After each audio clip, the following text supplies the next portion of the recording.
કેન્દ્ર શાસિત પ્રદેશ દમણમાં રાજ્ય કાનૂની સેવા સત્તામંડળ અને દમણ એડવોકેટ બાર એસોસિએશન દ્વારા નેશનલ લોક અદાલતનું આયોજન કરાયું હતું। આ પ્રસંગે પ્રિન્સિપલ અને સેશન જજ સુનિલ વેદપાઠક અને સિવિલ જજ પીએચ બંસોડ સહિત અન્ય સભ્યો ઉપસ્થિત રહ્યા હતા।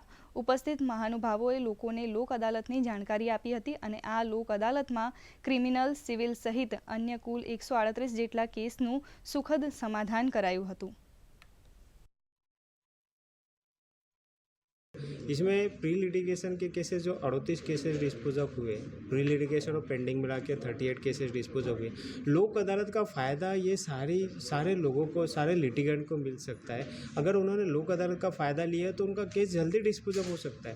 उनका फ़ायदा उसमें उसको टेंशन उनका दूर हो सकता है, संबंध अच्छे हो सकते हैं, पैसा लगता नहीं है, इसमें वकील नहीं लगता है और इसमें अगर सेटलमेंट हुआ तो इसमें अपील भी नहीं है, डिसीजन फाइनल है। लोक अदालत और हमारे सीनियर एडवोकेट और जज साहब के मार्गदर्शन में हमारा जो चेक धनादेश बाकी था वो सामने वाली पार्टी ने हमको दे दिया। इसलिए मैं न्याय प्रणाली को हृदय से धन्यवाद देता हूं और सभी लोगों को ये कहता हूं कि आप लोग भी लोक अदालत का मार्गदर्शन लीजिए।